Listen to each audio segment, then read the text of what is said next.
नमस्ते सदा वत्सले मातृभूमे।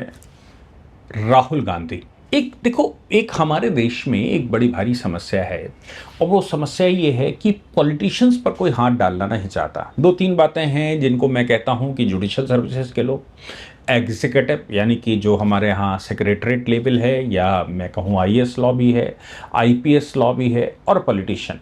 इन चार के विषय में मैं हमेशा से कहता हूँ कि police service, administrative service, judicial services और पॉलिटिकल सर्विसेज, इन चार पर कोई हाथ रखना नहीं चाहता और ये चार ही देश चलाते हैं। और आम जनता इन चारों के बीच में ठगी सी महसूस करती है। कभी कभी बहुत सारे विषय ऐसे आते हैं जिनमें जनता को ये लगता है कि हमारे लिए ये अच्छी बात नहीं है, और ख़ास तौर से पॉलिटिशियंस की या फिर इन चारों सर्विसेज में एकदम मालूम पड़ा कि जब पढ़ाई कर रहे थे तो हमारे यहाँ मुखर्जी नगर में मैंने देखा है कि बच्चे आते हैं और आने के बाद बड़े परेशान होते हैं, साहब कैसे रहेंगे, फीस देने के टाइम पर भी तमाम तरह की बातें बताते हैं, खेत बेच कर आए हैं, जल बेच कर आए हैं, पिताजी मजदूरी करते हैं, ऐसी बातें करते हैं। और फिर जब उनके सिलेक्शन हो जाते हैं तो देखने में आया कि उनकी बिल्डिंग जो है वो बननी शुरू होती है बड़ी जल्दी से। तो ऐसे सर उठाना पड़ता है कि जो झुग्गी में रहने के लिए परेशान था उसका ये कैसे हो गया। ऐसे ही पॉलिटिशियंस का मामला आता है कि कभी कहते हैं कि मुलायम सिंह यादव तो साइकिल से चला करते थे साहब, और चूंकि वो बड़े गरीब परिवार से थे, सैफई से साइकिल से प्रचार किया करते थे। लेकिन आज उनके पास संपत्तियों का भरमार है। आज ऐसा कहा जाता है कि अखिलेश यादव के नाम पर या अखिलेश यादव के पास, भले ही प्रॉक्सी नामों से हो, उनके पास एक होटल्स की चैन है, रेस्टोरेंट्स की चैन है। पहले उन पर मुलायम सिंह जी की फोटो लगी होती थी, लेकिन आजकल ऐसा कहते हैं कि वो भी हटा ली गई हैं। और मायावती की बात कर लेंगे, वो पढ़ाई के लिए स्ट्रगल कर रही थी। आप देश के किसी भी पॉलिटिशियन की बात कर लें, दिखाई देता है कि बहुत परेशानी से सामने आए, लेकिन जिस समय वो पॉलिटिशियन बने उस समय उनकी संपत्तियों का अंबार लग गया। एक रिपोर्ट ऐसी आई जिसमें एडीआर एक सामाजिक संस्था है, उसने अपनी रिपोर्ट में लगाया, education association for democratic reform.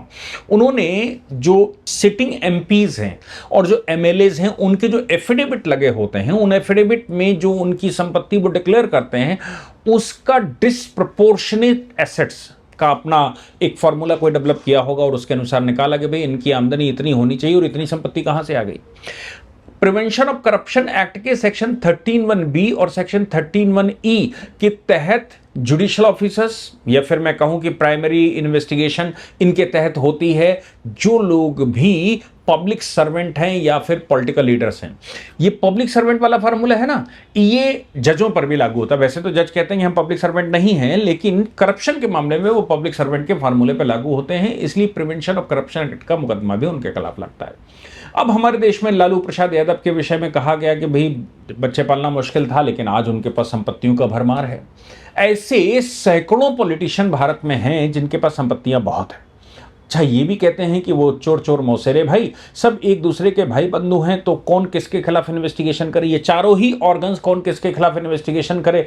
जब किसी की एक पार्टिकुलर दुश्मनी निकल आती है तो भले ही उसके खिलाफ सब एक मत दिखाई पड़े, लेकिन हकीकत में लोगों का कहना और एक पल में पब्लिक परसेप्शन है कि नहीं साहब, करप्शन भरमार है। अंग्रेजों ने ये मशीनरी स्टैब्लिश की थी और उसके बाद हमने उस मशीनरी को सुधारा नहीं। अब एक प्रचारक आया, प्रचारक से मतलब है कि जिसकी जेब में कुछ नहीं था, वो केवल एक झोला बांध कर आया और भारत का प्रधानमंत्री बन गया। पहले उसने इकोनॉमी पर काम किया, फिर उसने रेगुलेशन पर काम किया, विदेश नीति पर काम किया, भारत की इंफ्रास्ट्रक्चर पर काम किया, भारत की एजुकेशन पर काम किया, और अब इन विषयों पर आ गए। अब ये भारतीय जनता पार्टी या फिर राष्ट्रीय स्वयंसेवक संघ के एक कार्यकर्ता ने, ऐसा कहते हैं, जो कर्नाटक से आया और उसने लखनऊ में एक पीआईएल दाखिल कर दी। रिपोर्टें तो यहां तक बता रही थीं कि लोकसभा में 44% एमपी, यानी कि लगभग 50%, लगभग आधे, और राज्यसभा के अंदर थोड़ा गुंजाइश है, 32 से 35% एमपी ऐसे हैं जो कि पेंडिंग क्रिमिनल चार्जेस उनके खिलाफ हैं। 3 केसेस, और इनके केसेस की इन्वॉल्वमेंट फाइनेंशियल इरेगुलरिटी भी है, एक्सटॉर्शन के मामले हैं, ब्राइबरी के मामले हैं, या फिर wealth beyond sources of income है। हालांकि इनके लिए एमपी एमएलए कोड अलग से लगाया गया है। फिर भी ये मामले, चूंकि करप्शन का मामला बहुत बड़ा होता है और आसानी से इनके खिलाफ नहीं होता, तो कर्नाटक से एक सज्जन आए, उन्होंने इलाहाबाद हाई कोर्ट की लखनऊ बेंच में एक पिटीशन डाली। हालांकि कई पिटीशनें फाइल हैं, जिसमें एक में तो उनकी विदेशी नागरिकता का मामला है। जो उनकी विदेशी नागरिकता का मामला है कि वो इंग्लैंड के नागरिक हैं, उस पर भी नोटिस इशू है केंद्र सरकार से, और विदेश मंत्रालय से जवाब मांगा है। हालांकि विदेश मंत्रालय का जवाब आ गया है, वो बंद लिफाफे में भी रखा है, हाई कोर्ट का एक्शन लेना बाकी है। लेकिन एक पीआईएल ऐसी आई जिसमें इन सज्जन ने बहुत काम किया। राहुल गांधी की जो आमदनी है, उस आमदनी, क्योंकि राहुल गांधी कोई व्यापार नहीं करते, राहुल गांधी की कोई फैक्ट्रियां नहीं हैं, राहुल गांधी के कोई बिजनेस मॉडल नहीं है, वो केवल एक एमपी हैं, वो भी बाप दादों के नाम से हैं। हालांकि उनको लोग मतलब क्या क्या पप्पू और क्या क्या कह के पुकारते हैं, हकीकत में एमपी होने लायक हैं कि नहीं हैं, ये भी एक सवाल है। पर भाई सिंह पर सवार हैं, और जो ऊंची चोटी पर बैठा हुआ है वो हाथी चला रहा है। हाथी भले ही बलवान हो, लेकिन ऊपर बैठा व्यक्ति हाथी चला रहा है, और वो जिसको चाहता है ऊपर से उसको निकालता बिठाता है। कांग्रेस ऐसे ही चल रही है। यहां जो सवाल है वो राहुल गांधी की एसेट्स को लेकर है। राहुल गांधी के एसेट्स पर कुछ काम किया गया, किसने किया, कैसे किया, इस पर नहीं जाऊंगा, लेकिन राहुल गांधी के एसेट्स पर काम किया गया, और वो काम करने के बाद राहुल गांधी के खिलाफ पिटीशन फाइल कर दी गई। उस पिटीशन में कोर्ट को बताया गया, हालांकि कोर्ट के 2 जजेस की बेंच ने पहले यह कहा कि इस तरह का मामला कोई भी हाई कोर्ट में आता है तो सबसे पहले इन्वेस्टिगेटिव एजेंसीज के द्वारा उसका इन्वेस्टिगेशन होना चाहिए, उसका क्रॉस वेरिफिकेशन होना चाहिए। अगर क्रॉस वेरिफिकेशन नहीं होता तो फिर किसी के भी इन्वेस्टिगेशन के आधार पर या किसी की भी खोजी पत्रकारिता के आधार पर कोर्ट को एक्शन नहीं लेना चाहिए। बात तो बिल्कुल ठीक है कि पता नहीं कौन कहां से फर्जी एआई से बनाकर लगा दे, लेकिन हाईकोर्ट ने कहा कि इन विषयों पर सबसे पहले एक प्राइमरी इन्वेस्टिगेशन इन्वेस्टिगेटिंग गवर्नमेंट की एजेंसी के द्वारा किया जाना चाहिए, और वो भी इन्वेस्टिगेशन नहीं करना चाहिए, क्रॉस वेरिफिकेशन करना चाहिए। अब देश में क्रॉस वेरिफिकेशन कौन करेगा? या तो सीबीआई करे, या ईडी करे, या इनकम टैक्स करे, या सेंट्रल एजेंसी कर सकती है। राहुल गांधी जैसे लोग जो पूरे देश भर में प्रॉपर्टी बना सकते हैं और वर्ल्ड वाइड बना सकते हैं, क्योंकि इंटरपोल के सदस्य भी सीबीआई होती है, इसलिए ये डिस्प्रोपोर्शन का मामला तो सीबीआई ही हैंडल कर सकती है। ऐसे परिस्थिति में जब ऑनरेबल कोर्ट के सामने ये पिटीशन गई और बंद लिफाफे में उनके एसेट्स दिखाए गए, हालांकि मैं एक बात आपको क्लियर कर दूं कि वो जो बंद लिफाफे हैं उनको डिस्क्लोज कोर्ट ने नहीं किया। कोर्ट ने ये बताया भी नहीं कि इन्होंने क्या क्लेम किया गया है और इनके खिलाफ कितनी प्रॉपर्टियां बताई गई हैं और इनका डिस्प्रोपोर्शनल किस हालत में हुआ है। हाई कोर्ट ने वो लिफाफे खोले, और खोलने के बाद वो प्राइमा फेसाई सेटिस्फाई हो गए। सेटिस्फाई होने के बाद उन्होंने लिफाफों को फिर रजिस्ट्री को दे दिया कि इनको सील्ड एनवलप में रखा जाए, और ये लिफाफे किसी को, इसकी सूचना जो है इसके अंदर, वो किसी को डिस्क्लोज ना हो। लेकिन ईडी और सीबीआई को आदेश दे दिया कि भाई ये जो इंफॉर्मेशन हमको दी गई है, जो एसेट्स राहुल गांधी के बताए गए, जरा पहले क्रॉस वेरिफिकेशन होना चाहिए कि वाकई में ये एसेट्स राहुल गांधी के हैं या किसी और के हैं, और अगर बेनामी संपत्ति की तरह ये लिए गए हैं तो बेनामी संपत्ति ये किसकी है, किसने पैसा लगाया, इस पर एक क्रॉस वेरिफिकेशन होना चाहिए। हाई कोर्ट ने आदेश दे दिया। मैं समझता हूं कि यह पहला केस है हमारे देश में जो डिस्प्रोपोर्शनेट मामले में किसी ने इन्वेस्टिगेशन करके या फिर सूचना इकट्ठी करके हाईकोर्ट को दी, और हाईकोर्ट ने कहा कि हम इसका क्रॉस वेरिफिकेशन सीबीआई और ईडी के द्वारा करवाएंगे। तब पता लगेगा कि वाकई में जो क्लेम करने वाला है वो सही है गलत है। इसका मतलब हाईकोर्ट ने यह कहा कि हम सीधे कॉग्निजेंस किसी का नहीं ले सकते जब तक कि हमारे पास सूचना फुल प्रूफ ना हो, और फुल प्रूफ सूचना तो हमारी या सरकार की एजेंसियां ही दे सकती हैं। एजेंसियों को ऑर्डर कर दिया उस पीआईएल पर। एजेंसियों को ऑर्डर करना, मैंने जैसे कहा कि यह देश में पहला प्रकरण है, यह रास्ता खुल गया है। जैसे मैं कहता हूं कि section 13(1) section prevention of corruption act का सेक्शन 13(1)(b) और 13(1)(e) prevention of corruption act का इस पर इन्वेस्टिगेशन की बात करता है। कोर्ट ने उसका इस्तेमाल किया, इन्वेस्टिगेशन बिठा दिया, या मैं कहूं क्रॉस वेरिफिकेशन बिठा दिया कि वेरीफाई करके लाओ। राहुल गांधी का चिट्ठा खुले उससे पहले Rahul Gandhi honourable supreme court पहुंच गए, और सुप्रीम कोर्ट में उन्होंने 2 प्ली लगाई। उन्होंने कहा कि भाई कोई भी ऐरा गैरा चला आएगा और मेरे एसेट्स को बताएगा, पूछेगा, और मैं और कोर्ट ऑर्डर कर देगा, ये तो ठीक नहीं है। दूसरी बात उन्होंने कहा कि ईडी ईडी के लिए तो प्रीडिकेट ऑफेंस चाहिए होता है, ईडी तो ऐसे सुनवाई नहीं कर सकती। ईडी का प्रोसीजर मैं आपको बता दूं, कोर्ट पहले से प्रोसीजर बता चुका है कि पहले एक एफआईआर दर्ज होनी चाहिए। ईडी हमेशा से ईडी के मामले में प्रीडिकेट ऑफेंस होना जरूरी है, पहले एक एफआईआर दर्ज होनी चाहिए। जो एफआईआर दर्ज होगी उसमें प्राइमरी इन्वेस्टिगेशन अगर हो गया है और यह पता लगता है कि वाकई में इस मामले में कुछ प्रीडिकेट ऑफेंस हुआ है, तब ही मामले को ईडी के पास ट्रांसफर किया जा सकता है। वो इनकम टैक्स डिपार्टमेंट के द्वारा ईडी को ट्रांसफर हो सकता है, सीबीआई के द्वारा ईडी को ट्रांसफर हो सकता है, जनरल पुलिस के द्वारा ईडी को ट्रांसफर हो सकता है। कुल मिलाकर प्रीडिकेट इकोनॉमिक ऑफेंस अगर उसमें पाया जाता है करप्शन के मामले में, तो ही उस पर इन्वेस्टिगेशन ईडी कर सकती है। ईडी एफआईआर दर्ज नहीं करती, एफआईआर तो पुलिस की ही दर्ज होती है। ईडी केवल उस पर एक मेमोरेंडम बनाती है और उस मेमोरेंडम के बाद उस पर इन्वेस्टिगेट करना शुरू कर देती है। तो इनका मानना यह है कि ईडी के लिए हाई कोर्ट कैसे लिख सकता है, जब तक प्रीडिकेट ऑफेंस की एफआईआर दर्ज नहीं हुई तब तक ईडी को कैसे लिख सकता है। इसलिए ईडी को दिया गया डायरेक्शन ही अवैध है और सीबीआई को डायरेक्शन दिया नहीं जा सकता। इनका कहना है सुप्रीम कोर्ट में सीबीआई को डायरेक्शन दिया नहीं जा सकता, क्योंकि सीबीआई को डायरेक्शन देने का मतलब यह होता है कि आपने हमें क्रिमिनल मान लिया। वैसे मैं एक जनरल बात आपको बताऊं, ऑनरेबल सुप्रीम कोर्ट कई मामलों में यह बात कह चुका है कि केवल इन्वेस्टिगेशन करने में कोई पाबंदी नहीं है।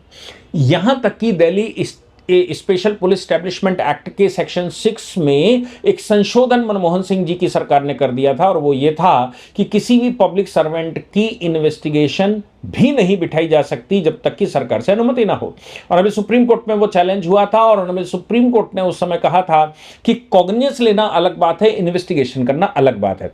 कोई इंक्वायरी, कोई वेरिफिकेशन, कोई इन्वेस्टिगेशन करने में कोई कानून बाधा नहीं पहुंचाता का मतलब है कि कोई भी इन्वेस्टिगेशन अगर हाई कोर्ट लिख देता है या फिर इन्वेस्टिगेटिंग एजेंसी के पास एफआईआर चली जाती है, उसके पास कोई कंप्लेंट जाती है, उस पर इन्वेस्टिगेशन करने से नहीं रोका जा सकता। इन्वेस्टिगेशन के बाद फिर देखा जाएगा कि उस पर कॉग्निजेंस लेने की स्थिति आती है कि नहीं आती, यानी कि उस पर संज्ञान लेना चाहिए, नहीं लिया जाना चाहिए। आज तक के जितने कानून हैं वो ये कहते हैं कि इन्वेस्टिगेशन अलग चीज है। इन्वेस्टिगेशन के बाद कॉग्निजेंस जब कोर्ट लेता है, जब कोर्ट संज्ञान लेगा तो संज्ञान लेने के लिए सरकार की अनुमति की आवश्यकता पड़ती है। लेकिन करप्शन के मामले में हम सबको मालूम है कि ए आर अंतुले का सुप्रीम कोर्ट का ही जजमेंट है जिसमें उन्होंने कहा था करप्शन करने के लिए आपको नहीं बिठाया गया है। आपका करप्शन करना यह ऑफिशियल फंक्शन नहीं है। चूंकि करप्शन करना ऑफिशियल फंक्शन नहीं है, इसलिए आपको गवर्नमेंट सैंक्शन की जो बाधा है वो आपके ऊपर लागू नहीं होती। गवर्नमेंट सैंक्शन की बाधा उन पर ही लागू होती है जो ऑफिशियल ड्यूटी अपनी कर रहे होते हैं और उस ऑफिशियल ड्यूटी के तहत उनके खिलाफ चार्जेस लग जाएं।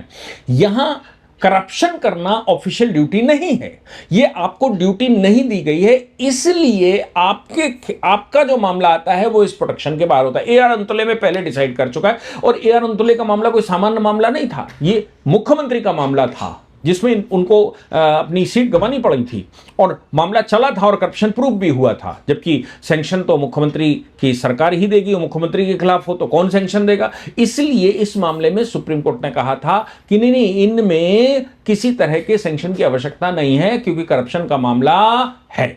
अब ये चूंकि रूलिंग है, करप्शन का मामला है, इसलिए इन्वेस्टिगेशन करने में कोई बुराई नहीं है, कॉग्निजेंस के लिए भी सैंक्शन की आवश्यकता नहीं है, पहले सुप्रीम कोर्ट कह चुका है। तो यहां पर राहुल गांधी सुप्रीम कोर्ट गए हैं और सुप्रीम कोर्ट में उन्होंने जो एलिगेशन लगाए हैं कि भाई साहब ये पॉलिटिकली प्रभावित लोग हैं जो हमारे खिलाफ एक्शन लेने को तैयार हैं या हमको परेशान कर रहे हैं, इसलिए ये ऑफिशियल लोगों को रोका जाए और ये इन्वेस्टिगेशन जो बिठा दिया है या फिर जो क्रॉस वेरिफिकेशन हाईकोर्ट ने बिठा दिया है उस क्रॉस वेरिफिकेशन को रोक देना चाहिए। ऑनरेबल सुप्रीम कोर्ट के 3 जजेस की बेंच 17 तारीख को उसको सुनने वाली है। ऑनरेबल चीफ जस्टिस की अदालत में जाएगा। अब देखना यह है कि इन्वेस्टिगेशन के जो अभी तक के फॉर्मूले हैं, अभी तक जो इन्वेस्टिगेशन होता है वो तो यही है कि इन्वेस्टिगेशन किसी भी मामले में हो सकता है, इन्वेस्टिगेशन को रोका नहीं जा सकता। अगर किसी चीज को रोका जा सकता है तो अगेंस्ट हैरेसमेंट रोका जा सकता है, यानी कि इन्वेस्टिगेशन के दौरान हैरेसमेंट नहीं करेंगे तो फिर अरेस्ट स्टे दे दिया जाता है और हैरेसमेंट के ऑर्डर कर दिए जाते हैं कि इनको हैरेस ना किया जाए, अगेंस्ट हैरेसमेंट ऑर्डर कर दिए जाते हैं। आज राहुल गांधी वाले मामले में, चूंकि ये देश का वो ऐसा पहला मामला है जिसमें हाई कोर्ट में किसी ने रिसर्च करके, किसी ने डॉक्यूमेंट इकट्ठे करके क्लेम किया है कि भाई ये करप्शन में इन्वॉल्व हैं और इनके पास, इनकी आमदनी से बहुत ज्यादा इनके पास संपत्ति है। ये संपत्ति देश में है, ये संपत्ति विदेशों में है, ये संपत्ति कई राज्यों में है। इस संपत्ति के आधार पर इनके खिलाफ प्रिवेंशन ऑफ करप्शन एक्ट के तहत मुकदमा चलना चाहिए और इनको बताना चाहिए कि ये कहां। तो मैं बता रहा हूं, देश में ये पहला मामला है जिसमें हाई कोर्ट ने ऑर्डर किया। अगर राहुल गांधी का ये मामला सुप्रीम कोर्ट से क्वालिफाई हो जाता है, क्वालिफाई से मतलब है सुप्रीम कोर्ट भी कहता है इन्वेस्टिगेशन करने में क्या बुराई है।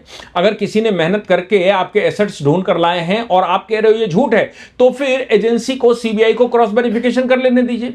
सीबीआई जब क्रॉस वेरिफिकेशन करके बताएगी तो बता देगी कि भाई ये झूठ बोल रहे हैं, ये सही बोल रहे हैं। ऐसी परिस्थिति में मैं समझता हूं कि जिन्होंने पिटीशन लगाई है उनके खिलाफ भी पेनाल्टी लगाई जा सकती है, उनके खिलाफ भी कॉस्ट लगाई जा सकती है कि आप कोर्ट में झूठ बोल रहे हो और कोर्ट को गुमराह कर रहे हो। और अगर ये इनप्रोपोर्शनल एसेट्स पाए जाते हैं तो राहुल गांधी के खिलाफ मुकदमा होना चाहिए। और मुकदमा क्यों नहीं होना चाहिए? उनके पास आमदनी का सोर्स क्या है? वो कौन सा ऐसा व्यापार कर रहे हैं जिस व्यापार के तहत उनके पास ये एसेट्स आ गए? और राहुल गांधी के मामले में अगर इन्वेस्टिगेशन सुप्रीम कोर्ट ने क्वालिफाई कर दिया और कहा कि इन्वेस्टिगेशन होना चाहिए, तो आप विश्वास करिए देश में एक नई क्रांति आने वाली है। और वो क्रांति आने वाली है, अखिलेश यादव से पूछने वाली है, तेजस्वी यादव से पूछने वाली है, मायावती के वंशजों से पूछने वाली है, और उधर अभिषेक बनर्जी से आखिर जब आप शुरू हुए थे तो आपके पास क्या था और यहां तक जो आपकी संपत्ति बनी वो कैसे बनी? दान का पैसा है तो बताइए किसने दिया। और अगर आप व्यापार करते हैं तो व्यापार बताइए। नितिन गडकरी जी के ऊपर सवाल खड़े करते हैं लोग, तो वो तो उनका तो परिवार में व्यापार होता है। या फिर अमित शाह जी के लिए सवाल खड़े करते हैं तो वो भी व्यापारी व्यक्ति हैं और उन मामलों में वो मानहानि के मुकदमे भी कर चुके हैं, स्क्रॉल और तमाम एजेंसियों के, तमाम पत्रकारों के खिलाफ, जिन्होंने कहा कि साहब इनके ये है, इनका वो है, इनकी इतनी संपत्ति उतनी संपत्ति, और सभी को माफी मांगनी पड़ी थी। मैं समझता हूं कि देश भर में अगर एडीआर की रिपोर्ट कह रही है कि 44% सांसद ऐसे हैं जिनकी आमदनी का सोर्स नहीं है लेकिन संपत्ति बहुत ज्यादा है, तो फिर ये एक नई बयार होगी। केवल सांसदों के ऊपर ही नहीं, केवल मंत्रियों के ऊपर ही नहीं, केवल पॉलिटिशियन के ऊपर नहीं, ये तो औरों के खिलाफ भी हो सकती है। किसके खिलाफ? ये तो एग्जीक्यूटिव के खिलाफ हो सकती है, एडमिनिस्ट्रेटिव ऑफिसर्स के खिलाफ हो सकती है, ये तो पुलिस ऑफिसर्स के खिलाफ हो सकती है, और यहां तक कि जुडिशियल ऑफिसर्स के खिलाफ भी इस तरह की इन्वेस्टिगेशन बिठाई जा सकती है। लेकिन होमवर्क करना पड़ेगा। जो कोई भी, जैसे कर्नाटक के ये सज्जन शशिर जी हाईकोर्ट पहुंचे और रिसर्च करके पहुंचे, वैसा ही इन्वेस्टिगेशन करना पड़ेगा, रिसर्च करनी पड़ेगी, तब हाईकोर्ट या कोर्ट में पहुंचे। और एक बार प्रेसिडेंट तय हो गया, आप समझ लीजिए राहुल गांधी के मामले में अगर प्रेसिडेंट तय हो गया कि भैया ये इनके खिलाफ इन्वेस्टिगेशन करने में कोई बुराई नहीं है, इनके जो एसेट्स किसी ने क्लेम किए हैं उन एसेट्स का वेरिफिकेशन होना चाहिए, तो मैं समझता हूं हमारा देश एक नए स्टेप पर, नई क्रांति की तरफ जा रहा है कि पॉलिटिशियंस को, एग्जीक्यूटिव को, जुडिशियल ऑफिसर्स को या फिर पुलिस ऑफिसर्स को पैसा कमाने से पहले 100 बार सोचना पड़ेगा कि आखिर रखें कहां, जाएं कहां और इस संपत्ति का करेंगे क्या। और ईमानदारी से अगर काम करना शुरू कर दिया तो आप विश्वास मानिए भारत विश्व गुरु की तरफ बढ़ रहा है और भारत ऐसा करके रहेगा। आप क्या कहते हैं? आपके क्या विचार हैं? आपके पास कोई डेटा रहता है तो मुझे जरूर लिखकर बताइएगा, यहीं पर उस पर डिस्कशन हो सकता है। जय हिंद, जय भारत, वंदे मातरम।